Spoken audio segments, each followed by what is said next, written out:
AJTRIP, and welcome to the rapid reaction of SummerSlam 2022. Yeah, 2022. What an epic night! This is a great match. This is what GM mode and WWE wants: a great opener, a great ending, and solid in the middle. So none of the stuff in the middle outshined your beginning and your end. But it was overall a great pay-per-view. Let's go ahead and talk about it. I will not be able to give you my thoughts on one match because, and I'll let you know when it comes to it. But let's start off with the Raw Women's Championship. Open it up. Becky Lynch versus Bianca Belair. And I mentioned on the pregame show, but on my predictions show, I was actually shoot earlier today, that this could go either one or two ways. This could either go having a regular match, or this could go trying to do the same thing in 26, 27 seconds, right? Well, we didn't get to 26 seconds. We got an actual match, actual fight, and it was good. Really, really good stuff from these two. These two got great chemistry together in the ring. I loved how each one of them were trying to make sure that the other one couldn't do the move. Becky was trying to get Bianca's arm, so she's gonna do KOD, and then Bianca was trying to do Becky's arm so that she couldn't hold the disarmer. So it was all good. Some great spots here. We got a man slam that ended up, with a pinfall. But then we got the ending was a Spanish fly off the ropes until the KOD in the ring for the finish. We got a KOD outside the ring earlier before that. Really great stuff in this match. Like I just mentioned, Bianca Belair hit a Spanish fly and hit a KOD on Becky Lynch to finish the match. 1, 2, 3, T. She retains her Raw Women's Championship.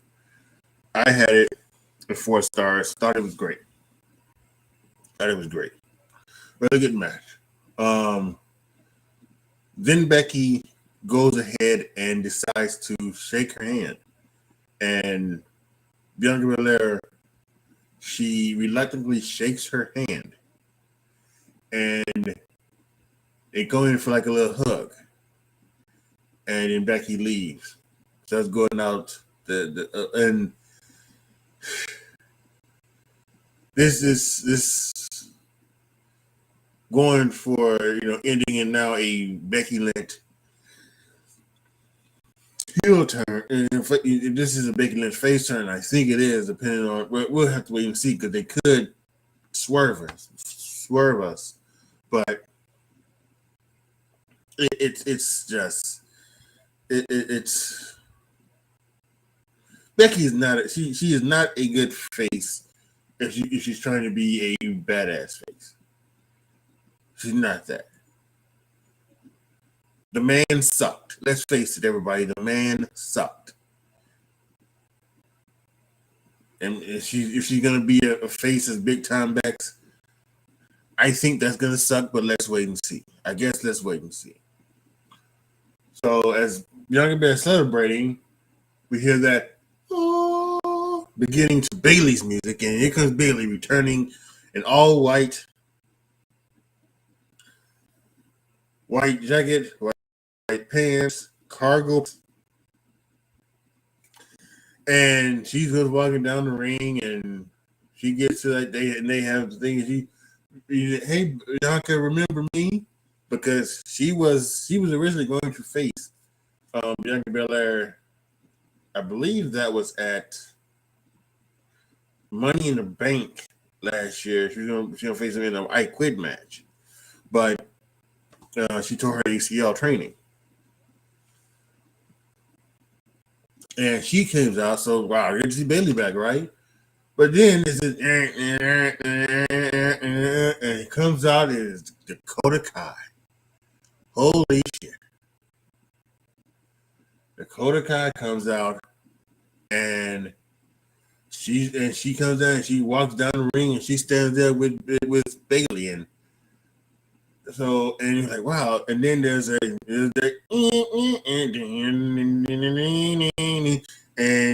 who is it? It is Io Shirai. Now name is Io Sky, apparently.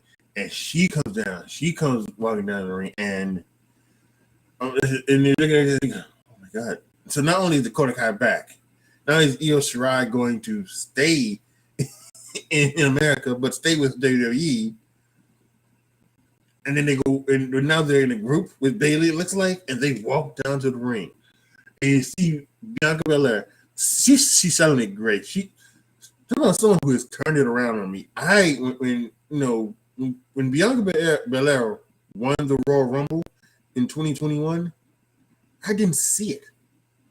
I just didn't see it. I didn't see it, I saw it in Rhea Ripley. I saw it in many others. I just didn't see it in Bianca Belair. Oh man, she is totally she's turned me around totally. Totally a superstar. I think she might even be better as a heel. I think, and I think as a babyface, she's not necessarily the calling herself the fastest, roughest, toughest. That's something that is, I think, a heel, and she was a heel. So, but neither here nor there. But she has great face, and when she sees them walking down, and they get to the ring, they get in the ring, there's this look of, oh shit, I'm outnumbered, but I ain't backing down. She had that facial look of, I'm outnumbered, but I ain't backing down. But normally when you something like that, that's something that you should run. In real life, that's something that you would do. You would run.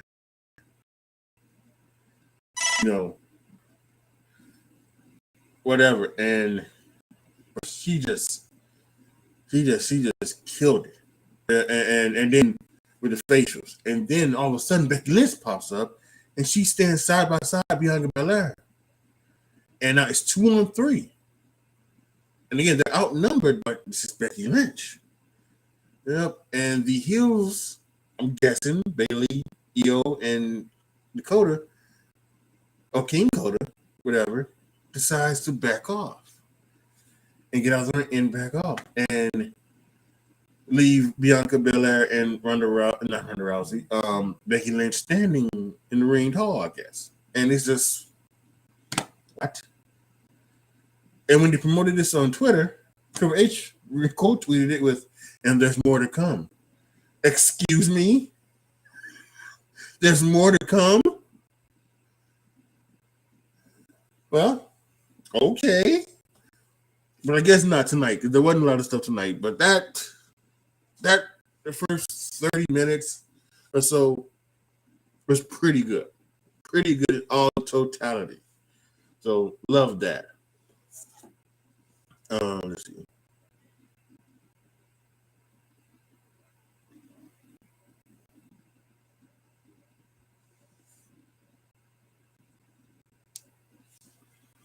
Right here. Excuse me for a second. I'm doing something really quick. I'm gonna make sure of something, and then I'm going to. Well, I can start talking. Yeah, I don't. Yeah, I can talk. So the next match was Logan Paul versus The Miz. Now, in my prediction video, I was worried about where they was putting the where they were putting the match at. Where it was going to be. Was it going to come after something that had just stolen the show? Was it going to be in a death spot? What could it be? Well, this was a great opener, and they've put this on second, and you wonder, oh boy, I just wondered if this was going to deliver, and boy, did it ever. Sean Spears, tweet of the night. He tweets, name somebody who is good at doing what they do. I'll start first. The Miz. And he tweeted that after the match with Logan Paul. And boy, it is ever. I'm telling you, the people who hate on The Miz, the Luke Owens of the world, the Wrestle Talk to the world. They don't know shit. Denise Salcedo, I love Denise, but she's so wrong about the Miz. Because this is what the Miz does. Sean Spears is right. This is what the Miz does best. He does this type of stuff. Incredible. And like I mentioned in this, he's not going to out wrestle anybody. But to take a line from someone from AEW, he may outwork it. And he put his working boots on today, and him and Logan Paul put on his working boots, and they killed it. God, they killed it. Logan Paul came out there probably with some boobs. I think somebody that said that on Twitter said he was booed, but when that match was over, he was being cheered. He won them over, and it was incredible. And it was exactly what it was supposed to be. Some really great stuff. We have a little spot where Ciampa was getting ready to interfere. Referee saw it. Referee threw him out. Ciampa said, I'm not leaving. He sat down. Who came out? The music played. AJ Styles. He jumped Ciampa from behind, took him out to the ring. This stuff here. We even had a table spot where we put Miz to the outside. Logan Paul, Miz outside. Logan Paul put Miz on the table. He went inside, jumped off the top rope with a frog splash into the ring, onto the table. Incredible. They got back in the ring. Miz went in there and he was going. Logan Paul was pinning him. Maurice got up on the thing. Logan Paul got up, told him Maurice get down. Miz grabbed. He came up with a picture just like how at WrestleMania Logan Paul came up with like a golden Pokemon card. He had the picture of him skull crushing finale and Logan Paul in that same type of thing. And he got it. He was gonna hit Logan with it. Logan ducked. He stopped because he was getting ready to hit Maurice. Maurice jumped down. He was like, oh no, I'm so sorry. Logan turned him around, hit him from behind, skull crushing finale. 1, 2, 3. Logan Paul beats the Miz. And the babies were thrown in there. Incredible match. Another one, 4 stars. At this point, the celebrities are sometimes better wrestlers than the wrestlers. Logan Paul, Bad Bunny, and Pat McAfee are better workers than half of the AEW roster. and that's no lie. He just is. They are. Bad Bunny, Logan Paul, and Pat McAfee are better than half of the AEW roster. Incredible. Loved it. The next match was the United States Championship match between Bobby Lashley and Theory. I did not see this match because the power went out for a second. So we saw like the first beginning of it. We saw Theory jump Bobby from behind, and he hit him up, and he started to beat him up. And then what happened was that Bobby Lashley was getting ready. He picked him up. Doing Theory was to stall his two suplexes, and then the power jumped off. It jumped right back on, but it jumped off. And that is one of the reasons. This is one of the, maybe, I don't know. This is top 3. It's a top 3 reason why this place that I'm at right now in Matthew, North Carolina, absolutely sucks. Matthew, North Carolina absolutely sucks. And it sucks because when it rains, for some reason, the electricity just jumps off. Like it happens like 6 to 7 out of 10 times if it rains. And this summer, it's been raining like almost every day. So, almost like once a week. Twice a week when it rains, the electricity just jumps off. Jumps right back on. Doesn't stay off for a long time, but jumps right back on. So by the time I got my PlayStation 4 to boot back up, and so that it could, that I could go to Peacock and turn on everything. We were already seeing. I think we were already seeing things for the no DQ tag that was happening. So can't give you a rating. I know Bobby Lashley won. I know that from Twitter, but can't give you a rating on that. Sorry.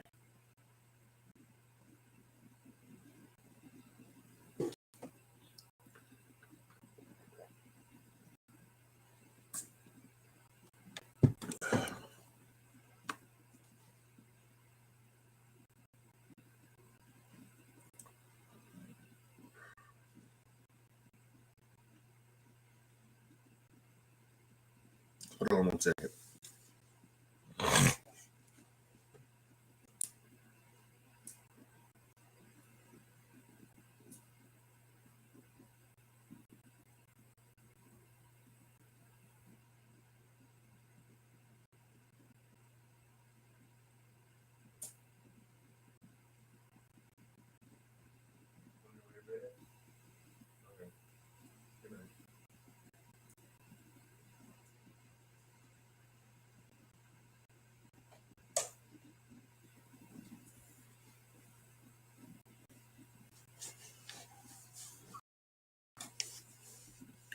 All right, I'm back.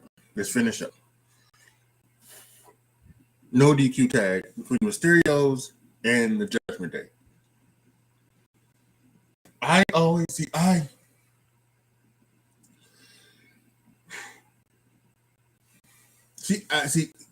think you want to talk about Triple H making changes. There needs to be some type of change with a no disqualification tag match, because no disqualification tag match, there shouldn't be no tags. That should be part of, if no DQ match, there should be no tags. No, I guess you could say, well, it's a no DQ, it's still a count out, right? I don't remember seeing the referee do a count out when they were on the outside, but I think it makes more sense to, if you're gonna do a no DQ tag, there shouldn't be any tags. There shouldn't be no tags, right? That just makes the most sense. There shouldn't be tags. So, okay, but it whatever, it was what it was, right? There were tags, and it's your normal formulaic tag match, except Dominic gets beat up by Rhea Ripley, and as the Judgment Day was getting ready to take out Ray, we hear some music, and we go to the entrance, and there's those stairs, and those things come up, and out rises Edge. He comes walking down, he gets to the ring, and he takes out Damian Priest. He goes into the ring, he spears Finn Balor, and then Priest comes back in, he spears Priest, and he drop toe holds Finn Balor into the ropes, and they get a double 619 from Ray and Dominic. And I'm guessing Ray was supposed to do the tope con hilo and got to jump up and then like kind of land his shoulders on body, but he didn't. It kind of just ended up being a belly flop over the top rope. But when he was belly, he hit him like almost with his front of his clavicle. But it was 1, 2, 3 victory by the Mysterios. If Judgment Day is going to stay around, they need to find a way pretty quickly to get them back on track, get them back being something special. And what happens to Rhea Ripley in her title match now? Bayley's back.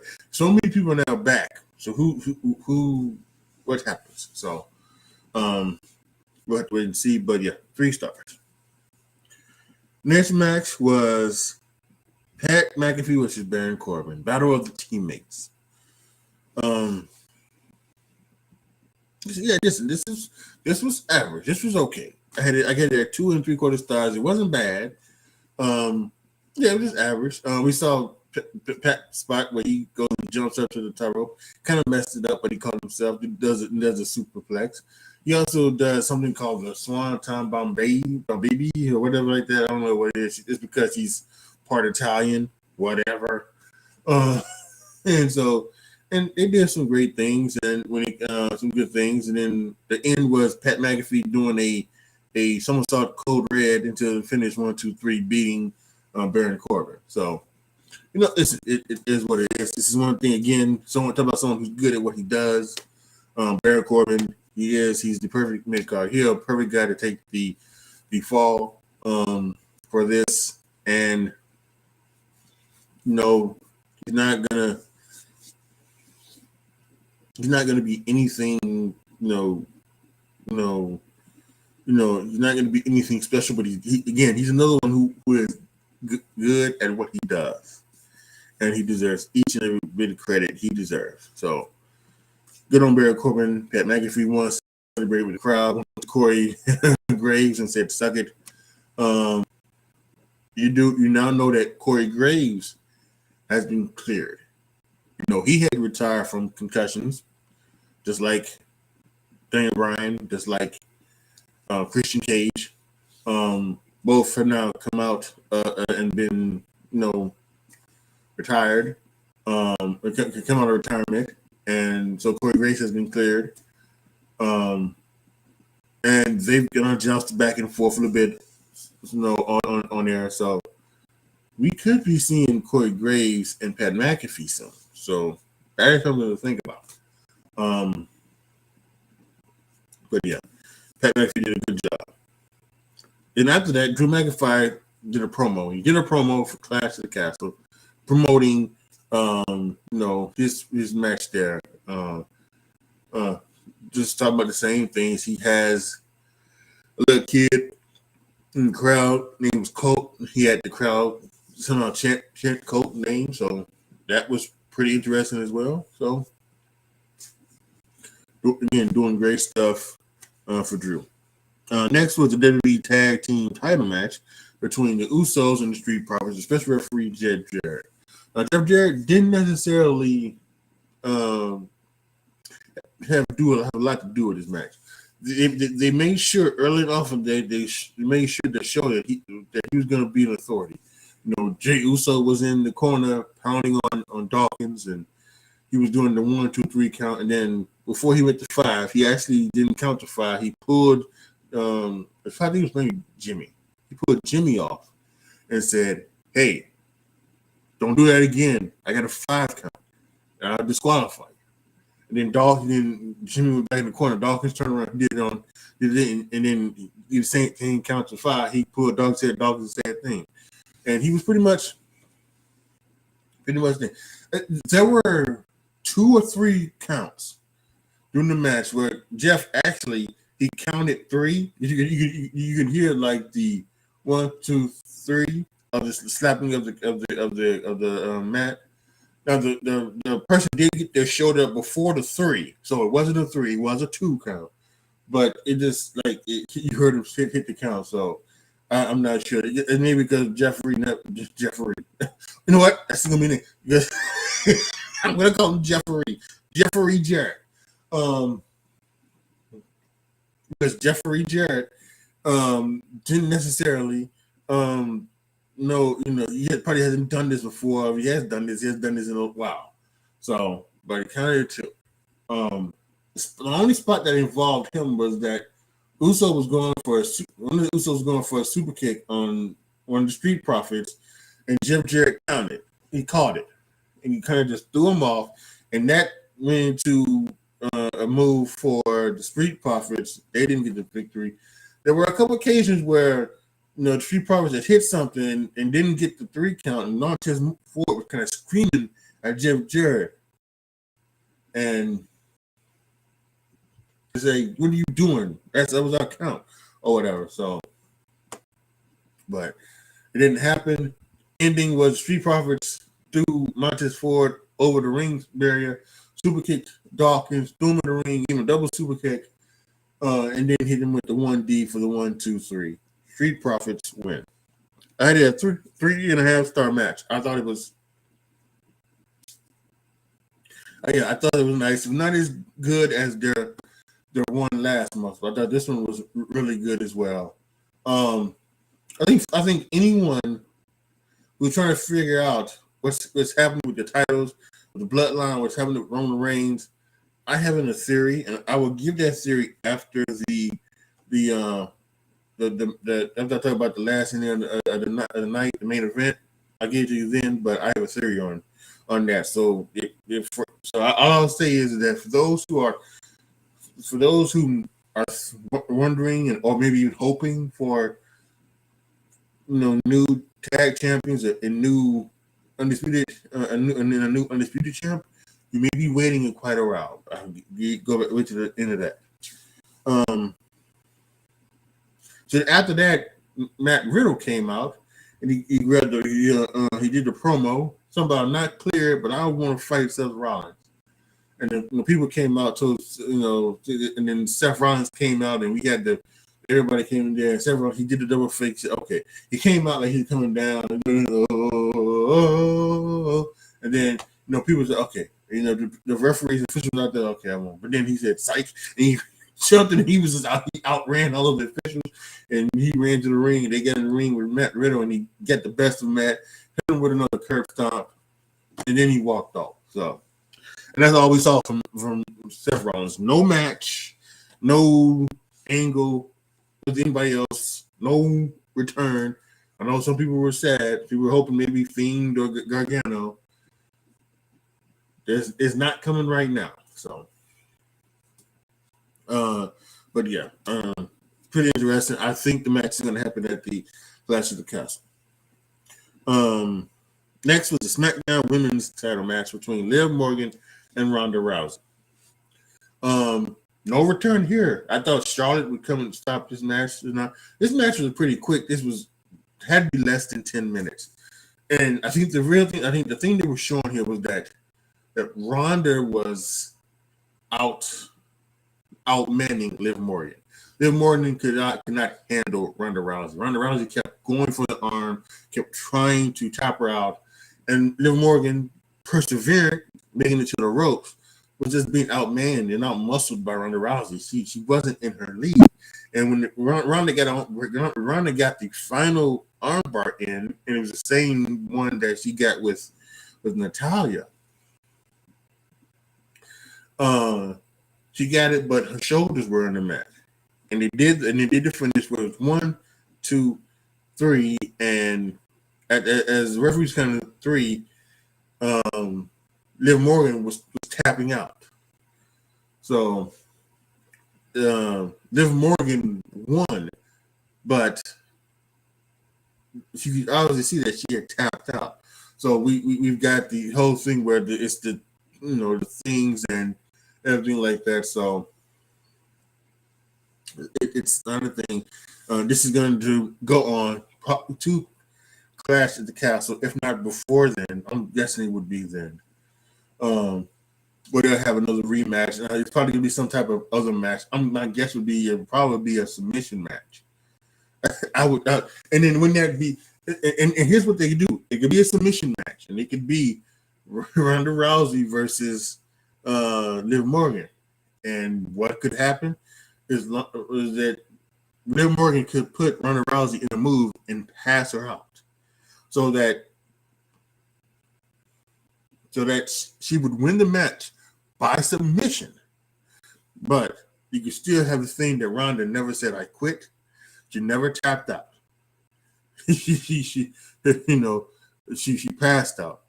And who knows? Now with this, they may even recreate the Bret Hart Stone Cold Steve Austin thing. Which I'm not. I'm just saying shit just just to be ridiculous. But they at least when it comes to like the bleeding and stuff like that. But it could be something like that. It could be. I think the next match would be some type of special match, so that it's a whatever happens, it must be a winner. So it was kind of short, but I thought it was really good for how short it was. I gave it 2.5 stars, and I loved the finish. And afterwards, Ronda, I don't know if it's a turn. We'll see. We'll wait till Friday to see if it was a true turn. But she was frustrated because she thought she won, so she beat up Liv after the thing. She beat up the referee after the match. So this could be, this could be just frustrations going over, not necessarily heel turn, not yet. They could build up to it to where she turns full heel when Liv beats her again. So then you have the main event. One last match, one last time, last man standing. Roman Reigns versus Brock Lesnar. And this was insane from the start, because as Brock Lesnar comes out, Roman Reigns comes out first. As Brock Lesnar comes out, he goes over and there's a fucking truck sitting there. The truck, a bulldozer with the truck and everything like that, whatever. And Brock gets in the truck and drives the truck down to the ring. And he's in the ring, he gets into a little carry-on thing where you would carry all of the debris or dirt, whatever, and he stands in there, and it's just, and it's mayhem, bedlam from Bell, and it's the suplexes and it's everything like that. They go outside the ring a little bit into the crowd.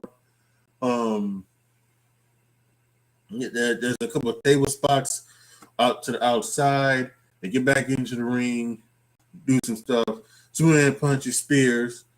And yes, while I will admit some of that, a lot of that is done in all of their matches, right? They do the suplexes, the multiple spears, the multiple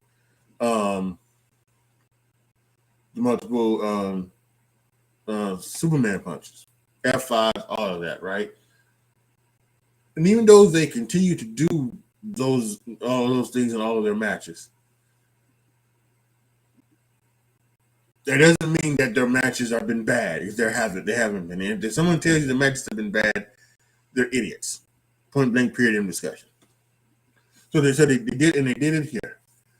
But then at one point, after all of this, Roman Reigns he's getting beat from pillar to post, and he's barely making it up to his feet at 9, even to the point to where the Corey Graves and Michael Cole's are wondering.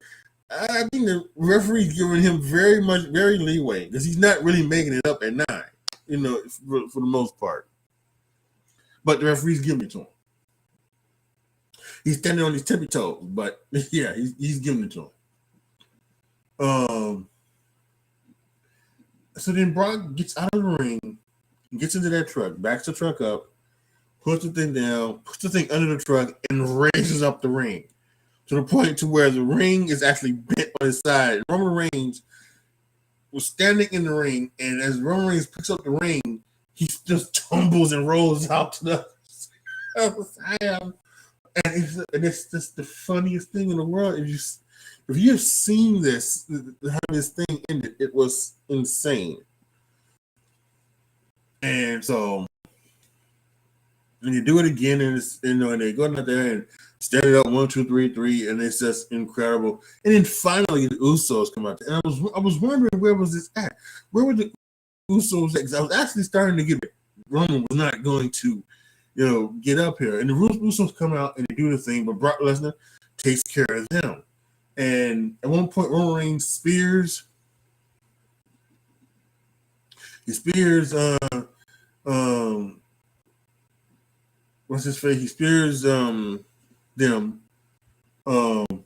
He spears Brock Lesnar. I think he spears him twice. And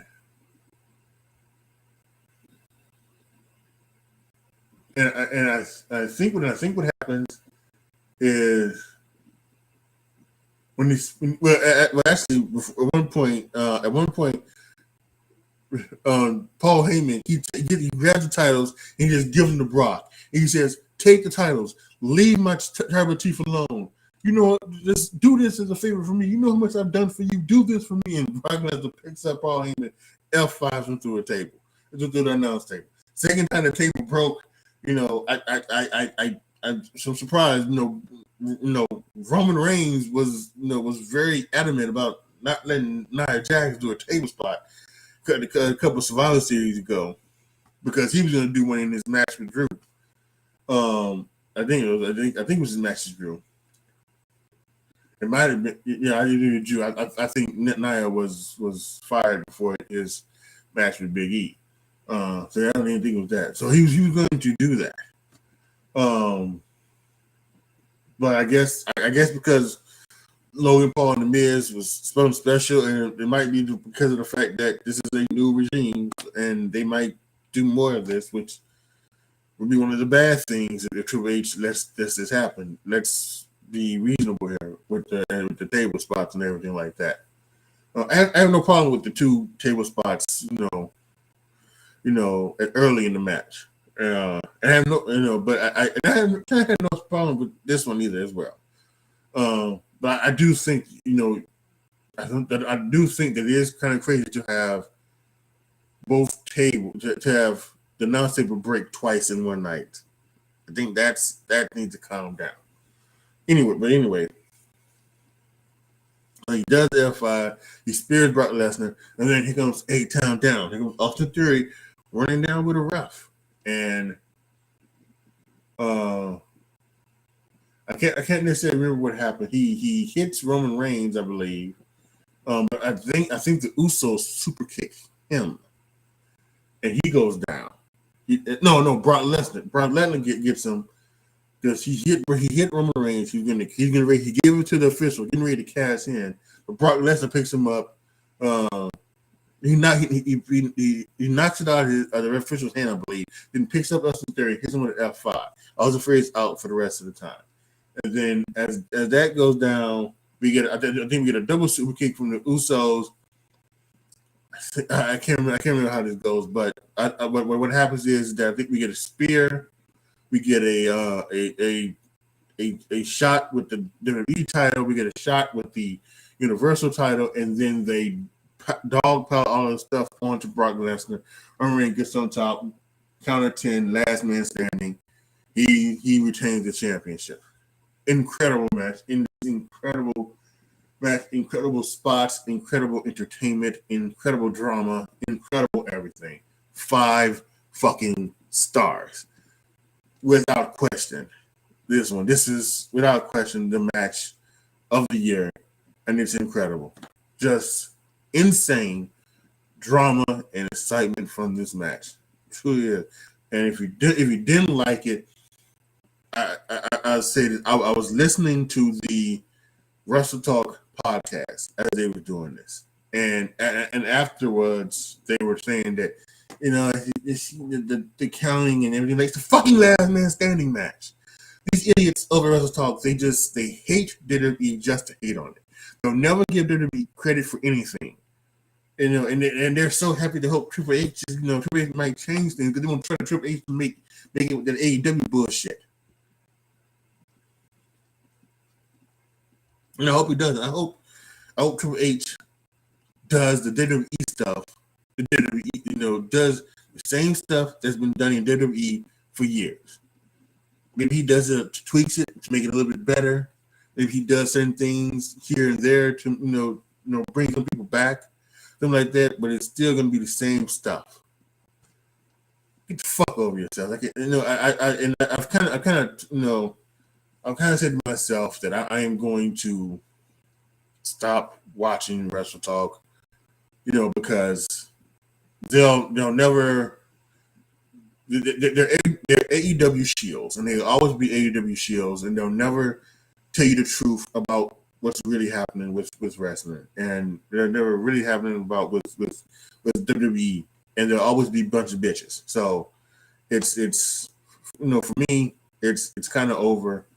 I have to really wonder if I need to stop watching the live reactions, because I watch the live reactions because to be all fair about it, they're funny guys, and when they get together, they can be funny. It's interesting to watch friends watching wrestling together and have some jokes. And to be very honest with you, sometimes when they are, as they like to say, a lot of people like to say, as they are taking the piss out of something, it's funny, and I can understand it. As mean, I can understand why you might think it might be, stupid, or I can understand why you might, see it as, weird or whatever like that, or and sometimes that's okay. But they sit up and just tell you that the product is born and the product sucks and the product is this and the product is that from WWE, and they just kiss the ass of Tony Khan and everybody in AEW, and everything is great and everything is fine and everything is good, and it's just fuck you. You just fucking lying. All of you are fucking shields. So, I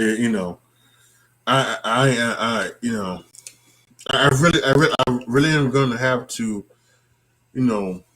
try to, I really think about whether or not I want to watch the live reactions anymore. They've said that they were going to stop doing the live reactions. They were going to stop doing the live reactions for all of the B shows, and really just do like Royal Rumble, WrestleMania, Money in the Bank, SummerSlam, and Survivor Series. The only ones they're really going to do. And if something else was to be like something that they deemed to be special, then they would do it. I got upset when I was watching earlier this week. Watching a couple of days ago. I think it was Thursday, Wednesday, while I was watching their predictions show. And Luke was just talking about, I just don't care. And I got pissed off. I wrote on Twitter, if you don't care about it, stop fucking watching it. Really. Because I want to watch people who care, who are fans, who care about this, who care about what these people are doing, who care about these people. And these pieces of trash, they just don't. So I think it's really time for me to really think about my wrestle talk stuff, and how and things like that. And I'm sorry I get on a rant but this was fucking magic between Brock and Roman, and it was great. It's the best thing that you probably will see in wrestling this year, and they're talking about how garbage it is, and I'm kind of sick of it. I really am. So like I told you earlier, I'm talking about the tag team, right? What my theory is. Here's my theory. I think that they want the Usos to end up being the longest reigning WWE tag team champions. The New Day has the record. They beat Demolition of 440 days, something like that, whatever it was.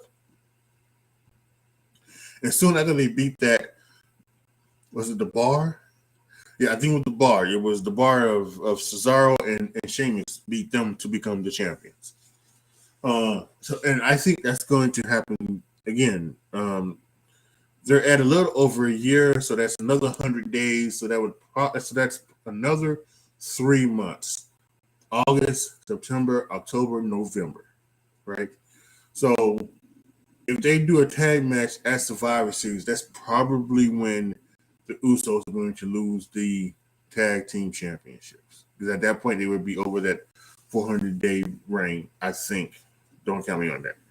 What I do know is when Roman Reigns 1,000 day is. That is May 29th, 2023. And I think that is when they are thinking that they are going to possibly have Roman beat it. They want to get Roman to 1,000 days, the most in the modern era. And that's when they will pull the trigger and have somebody beat him. More than likely, I think one or two people, either Seth Rollins or Cody Rhodes. I think Austin Theory will cash on them, on one of them, and become the new champion. So that's how I see it. Now, I do think there are ways to do. Some people saying that we're going. The next one is Catch the Castle. It's Drew McIntyre versus Roman Reigns. And yes, I do think that there's a chance Drew can beat Roman. I don't think I'm not a reporter. I don't have insiders. This is just my thoughts, right? I didn't hear this from anybody. This is just my thinking. This is my thinking that what they're gonna try and do with the Usos and Roman. I can be wrong, and that's okay. Totally okay, but I'm just giving you my opinion. But but I do think that's where I think they're going. But so will I be surprised?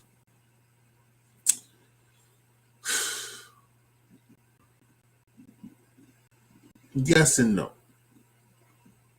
Because I think that the person, the next person that wins the WWE Championship probably needs to quickly have it cashed in on with Austin Theory. And I don't think you're going to do that with Austin. You're going to have I'm calling him Austin Theory because that's his name. I don't think you have Austin Theory cash in on Drew McIntyre, especially if you're going to have Drew win in his, in basically his home country, his kind of home, his adopted home country of England. I don't think you're going to have him do that, but who knows? But I also can't be surprised because it is a new era, and Triple H could want certain things to happen. You may say, you may have the opinion that yes, maybe the champion does need to be present on both shows, or at least one of the shows a week or something like that. Maybe need so. But I'm not someone who believes in that. It wasn't like that in the early '80s before the Attitude Era, before the Monday Night Wars. So I don't think it needs to be that way now. But he may feel that way, so who knows? It's a new era, so you can't be surprised at anything. Hell, Dakota Kai and Io Shirai came back tonight as well. So whatever Sarah, whatever will be, will be. So let's take a quick my things, and I did great tonight at SummerSlam. I had Roman Reigns winning, I had Ronda Rousey winning, that's a loss. I had Bianca Belair winning, I had Pat McAfee winning, I had the Usos winning. I'm already, that's 4-1. Bobby Lashley won, that's 5-1. Logan Paul won, that's 6-1. The Mysterios won, that is 7-1. So for SummerSlam, I went 7-1 in my predictions. Credit that didn't count. Will Seth have a match? I said yes, did not happen. Bayley return, yes, and it did happen. Theory cash in, no, and that happened. So 2 or 3 for the extra credit, but that doesn't count. The predictions go 7-1, and on the year that should be quick math. I believe that will be 46-16 for my predictions on the year. Next pay-per-view is Cash at the Castle. So I will be doing that. If you did not see my predictions video, that will be on the Saturday. What I've decided to do now is for my prediction videos, is to film them after SmackDown Friday, so that if a match was made on SmackDown Friday, heading into the Saturday thing, that way I can do it. I mean, I've been doing it on Saturdays, but it's kind of easier to do it. I think it'll be easier to do it this way, to have it so that people can see it when they wake up or whenever, and it doesn't contradict with anything else going on with that day. Because I guess like I did it today, I filmed it. I got up running kind of early this morning, filmed it, recorded it, edited it, put it out. It wasn't out until about 2 p.m. Eastern time. A few hours, before 6 hours before this started. So, yeah. That's what I'm doing now. And we'll also see this, and it's obviously going to be a big month for me because Um, I've got. I'm going to be kind of doing a lot of content this month here on YouTube, and for my podcast, we got the football stuff starting. So I'm going to be putting out some podcasts and some podcast videos here on the channel for the NFL and everything like that. So it's going to be a busy week, especially towards the end of August. So I'm not sure how many Thatcher shoots I'm going to be doing this month, but I'm going to try to get in a couple.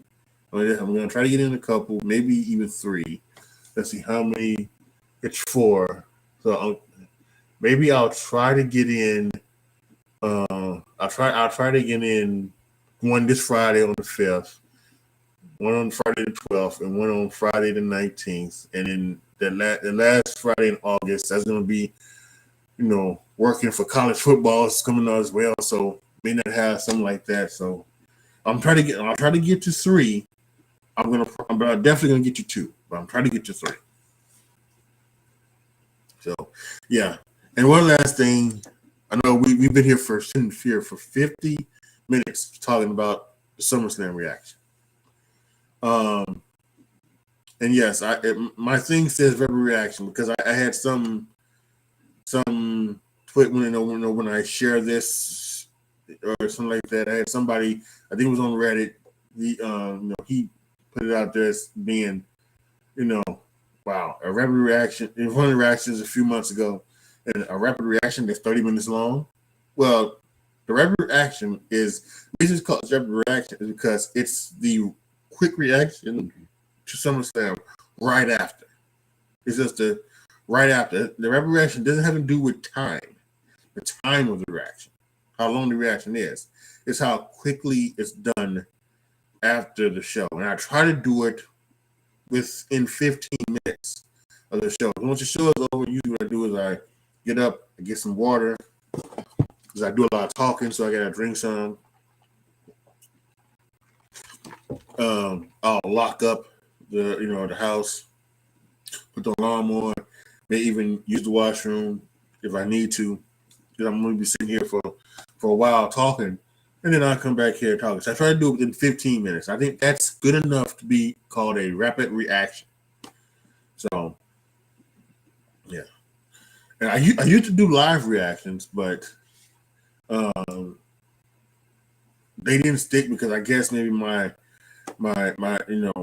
you could hear the stuff from the WWE over my thing, so and it would be blocked and everything like that. So I don't think I would ever do live reactions, but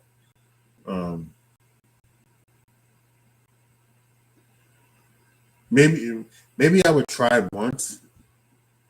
Maybe I would try it once and see like that. Maybe I'll try with something like a TV special or something like that on a TV show, maybe like a Raw or something like that, and see what happens. See if something gets claimed, and then maybe I'll try it on pay-per-view. I would try it on one of the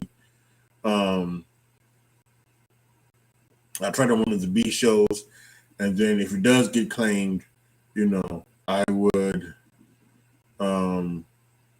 do like a taped reaction, afterwards, so something like that. So that's just so that you still would get the content of me talking about the show. With all that being said, post your comments down below. Tell me what you guys thought of SummerSlam 2022. What did you think of everything? What did you think of the Miz and Logan Paul? What did you think of the opening set, the opening match, and then everything afterwards with Becky Lynch and Bayley and Io Shirai and Io Sky? Think of every other matches. Pat McAfee and Corbin, the no DQ match, the U.S. title match, tag title match, SmackDown Women's match, the last man standing. Please post your comments down below. Tell me what you guys think. Make sure you make sure you like the video and you click the notification bell, because like I just mentioned, next coming month in August, as football gets back, there's going to be a lot of things. I'm going to be doing my podcast, and I'm going to be uploading the audio to my up to my YouTube channel. So if you are a big football fan, I'm probably going to have 4 or 5 podcasts coming up about pro and college football. So make sure that you are going to be here for that, because you're not going to want to miss it. So, and you can also listen on my podcast. Links are in the description box down below. You'll be catching me on that as well. But yeah, make sure you are here for all of the stuff that's coming in August. It's going to be a pretty jam-packed month. Like the video, share the video, subscribe to the channel. And it's all of you guys so much for watching. This is your boy, AJTRIP, signing off. As always, be good to each other, y'all. Be careful out there. And I am out.